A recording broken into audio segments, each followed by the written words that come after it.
नहमदुहु व नुसल्ली अला रसूलिहिल करीम अम्मा बाद फ़अऊज़ु बिल्लाहि मिनश शैतानिर रजीम बिस्मिल्लाहिर रहमानिर रहीम। कुरान मजीद की सूरतों में से एक सूरत जिसका नाम सूरतुल कहफ है, नबी करीम सल्लल्लाहु अलैहि वसल्लम के फरमान के मुताबिक ये दज्जाल के फितने से बचाती है। नबी अकरम सल्लल्लाहु अलैहि वसल्लम का फरमान है कि जो शख्स जुमा के दिन सूरत कहफ की तिलावत करेगा अल्लाह ताला उसे दज्जाल से बचाएंगे। एक और हदीस में अल्लाह के नबी सल्लल्लाहु अलैहि वसल्लम ये फरमाते हैं कि जो शख्स जुमा के दिन सूरत कहफ की तिलावत करता है तो इस सूरत की बरकत की वजह से इस जुमे से लेकर अगले जुमे तक अल्लाह ताला उसे एक ऐसा नूर अता करते हैं कि जिसकी वजह से उसके कदमों से लेकर आसमान तक जो है वो रोशनी फैल जाती है। ये असल में वो नूर बसीरत है कि जो सूरत कहफ को पढ़ने की वजह से अल्लाह ताला अता करते हैं। इस सूरह मुबारका के अंदर अल्लाह ताला ने कई वाकयात का तज़किरा किया है, उसमें से चार बड़े अहम हैं।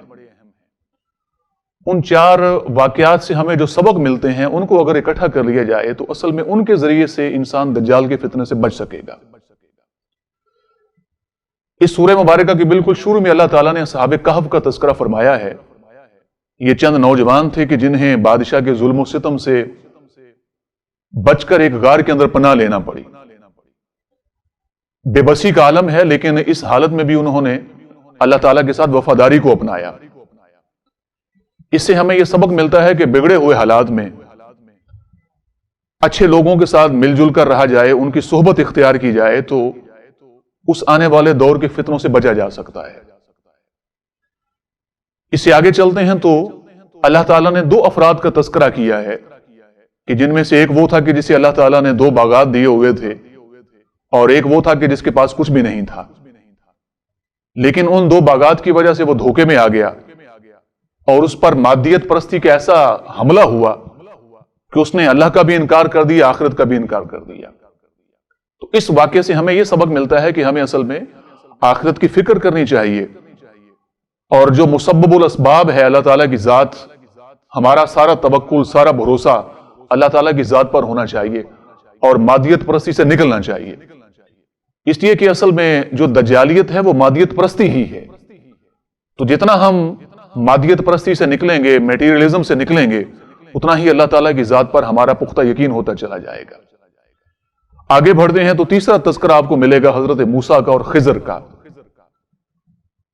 इस वाक़े से यह हमें सबक मिलता है कि जो इल्म की जुस्तजू है, इल्म की तहसील है, वो भी हमें करते रहना चाहिए। कुरान मजीद का इल्म और नबी अकरम सल्लल्लाहु अलैहि वसल्लम की सुन्नत और आपकी हदीस का इल्म, ये अमल जो है वो पूरी जिंदगी में जारी रहना चाहिए। और जिंदगी में कोई ऐसा मौका भी नहीं आता कि जब इंसान ये समझे कि उसने सारा इल्म हासिल कर लिया है, तो पूरी जो जिंदगी है वो एक तालिब इल्म की तरह तहसील इल्म में गुजरनी चाहिए। चौथा जो वाक़या है वो हजरत जुल्करनैन का है और अल्लाह ताला ने उनकी शान ये बयान की है कि वो मशरिक को बढ़े तो वो सारे इलाके फतह करते चले गए, मगरिब को गए हैं तो सारे इलाकों को उन्होंने फतह किया, शुमाल को गए हैं तो जो चीज़ रास्ते में आई वो सारे इलाकों को फतह करते चले गए। असल में इसमें सबक ये है कि अगर दुनिया में अल्लाह ताला हुकूमत देता है, इख्तियार देता है, इक़्तिदार देता है, तो फिर भी इंसान को अल्लाह के साथ वफादारी ही अपनानी चाहिए। तो आगाज ये सहाबे कहफ से हुआ, इख्तिताम जो है वो जुल्करनैन के वाक़े से हुआ। असल में यही दो हैसियतें हैं कि जो दुनिया में किसी शख्स की हो सकती हैं। गुर्बत की जिंदगी है, बेचारी का आलम है, तो इस हालत में भी इंसान को अल्लाह के साथ वफादारी अपनानी चाहिए और अल्लाह ताला के साथ जो है वो अपने यकीन को पक्का रखना चाहिए। और अगर ताकत की जिंदगी है, अल्लाह ने बहुत कुछ दिया हुआ है, तो फिर भी इसमें जो है वो इंसान अल्लाह ताला का वफादार रहे। ये चार किस्सों से जो चार खूबियां हमारे सामने आई हैं, ये अगर इंसान की जिंदगी में आ जाएं, यानी असहाबे कहफ से क्या सबक मिलता है? अच्छे लोगों की सोहबत। दो अफराद के वाक़े से क्या सबक मिलता है? आखिरत की फिक्र, मादियत परस्ती का इनकार। और हजरत मूसा, उसके वाक़े का सबक यह है कि इंसान की जिंदगी उसमें इल्म की प्यास, इल्म की तहसील आ जाए।